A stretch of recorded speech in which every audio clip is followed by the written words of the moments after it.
Day 3 of the trip is off to a delayed start. Turns out bugs up here really like me, so I woke up to a ton of bug bites this morning, or at least realizing that I had bug bites.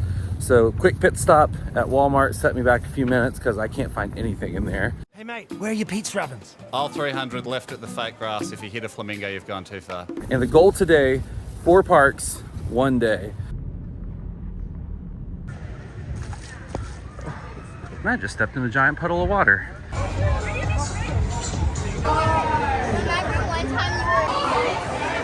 Monday morning, and looks like the camps are out in full force. The line is pretty long, and this bad boy is running just one train. This is Yankee Cannonball, by the way.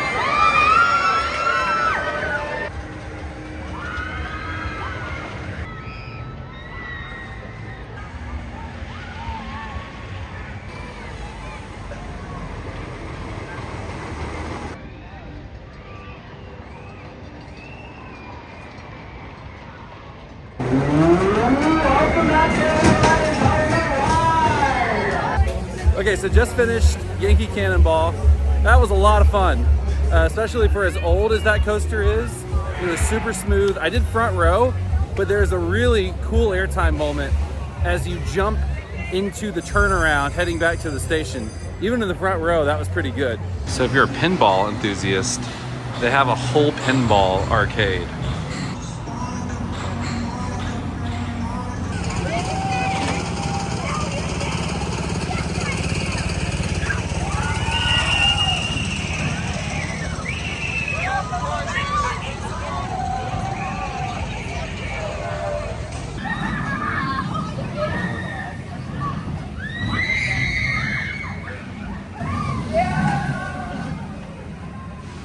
All right, that was Untamed. Found out about the single rider line from a friend on Instagram, so shout out to you because you helped me skip a 45-minute line. And second of all, this ride suffers from the same issue as Shellraiser at Nickelodeon Universe, where the front row is just unbelievably shaky and bouncy. The ride itself is pretty short, but fun for what it is. If I get a chance to do a back row ride, I'm sure it'll probably be better, but I really don't have time. So it's stupid that I'm waiting for the kitty credit. I probably shouldn't be doing this, but I'm here. But the loading procedure is seriously ridiculous. They fill one seat at a time, and then they lock the gate. And then once that person's restraint has been checked, then they open the gate and they fill the next seat, and they repeat over and over again. It's pretty ridiculous. All right, that's gonna do it for park number 1 of this trip. This was Canobie Lake Park, and now it is on to either Storyland or Funtown Splashdown. I'm gonna check and see which one is closer. They both seem equally worth it, but time may be a bit of a crunch because I didn't think I was gonna spend as long as I did in Yankee Cannonball's line, which is fine, that's part of it. A lot of groups here today, so that definitely made the lines a lot longer for your typical Monday, but gonna get back to the car and get back on the road.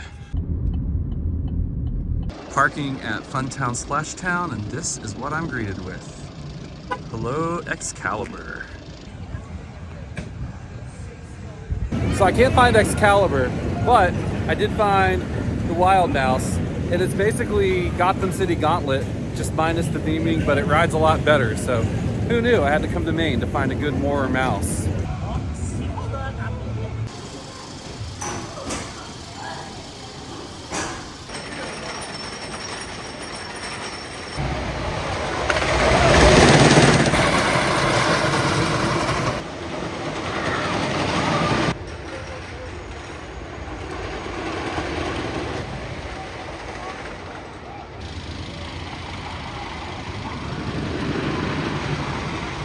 Just got a ride on Excalibur, and I would say the best thing I could compare that to is Rampage at Alabama Adventure.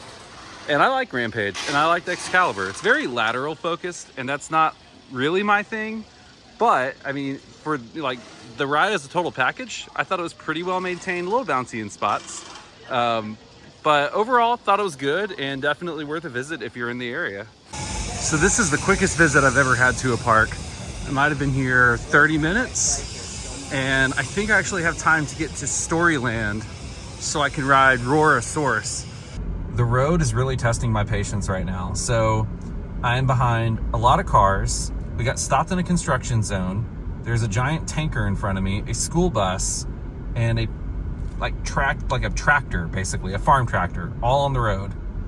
And the arrival time just keeps going up and up and up and up, and the park closes at 5, so yeah. I'm not worried about it! I'm not worried about any of this! Little stressed. Somehow, some way, I've made it to Storyland.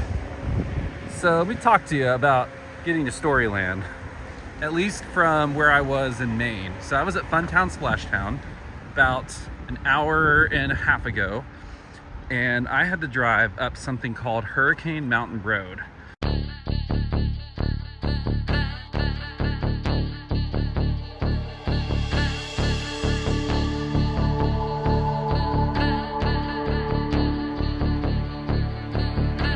I've never been more afraid in my life. I took around Storyland, see what's new. Maybe I'll get my license when we get back. I hear credits.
That's going to do it for a short visit to Storyland here in the mountains of New Hampshire. 2 credits I was able to get, Polar Coaster and Roar-O-Saurus. Roar-O-Saurus was actually probably the weakest family gravity group coaster I've been on, really rough in spots.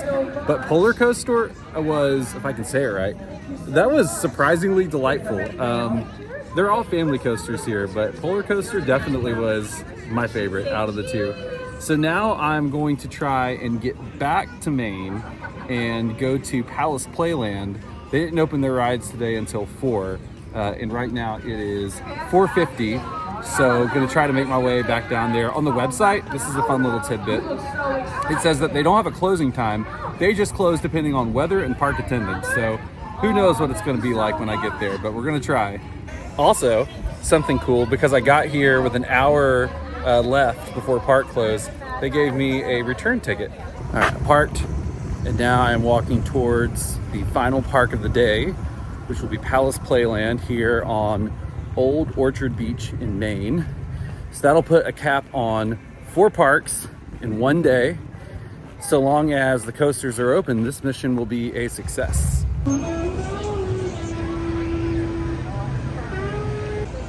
I was able to bypass this huge line by going to the ticket booth, or the ticket kiosk rather. And I've got my tickets. And now let's go pick up some credits.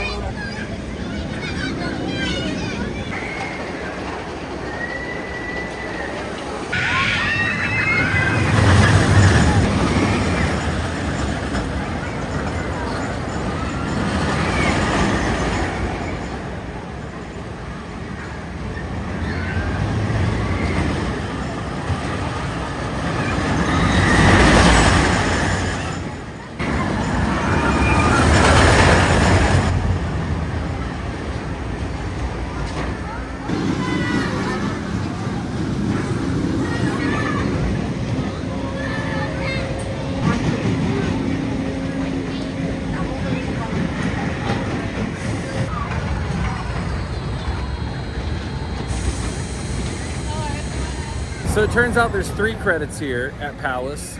There is Sea Viper, there's Orient Express, and then there's Wipeout, which is an SBF Visa.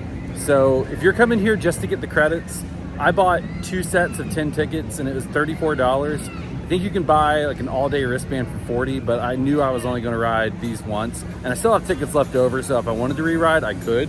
But the SBF spinner back here, normally I don't like these. I don't like spinning coasters unless it's controlled spinning, but for whatever reason, my car didn't really spin all that much, so I actually realized this could be kind of a great ride when it doesn't spin uncontrollably. The car behind me spinning like crazy, so I'm glad that wasn't me. And then Sea Viper, right back here.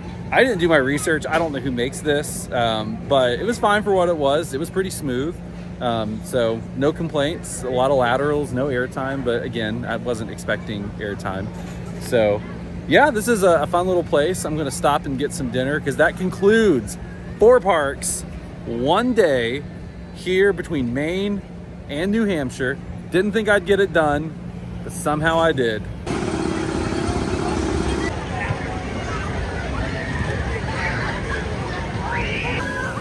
Not a chance in the world.